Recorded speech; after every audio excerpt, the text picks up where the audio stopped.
নমস্কাৰ বন্ধু, আজি আমি শিকিম বিভিন্ন ফল মূলৰ নাম। ইয়াৰ পিছতে শিকিম আমি শাক পাচলিৰ নাম। প্ৰথমতে আমি আপেল, আম, কল,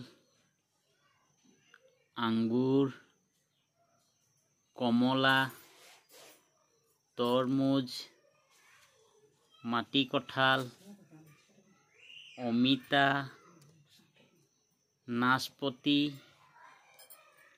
নাৰিকল, মধুৰিআম, লিচু।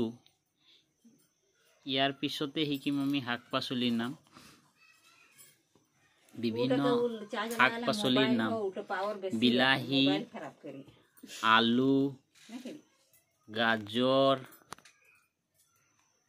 পিঁয়াজ, বেঙেনা, মটৰ, মূলা, বন্ধাকবি, ফুলকবি, ৰঙালাও, পালেং শাক, জলকীয়া।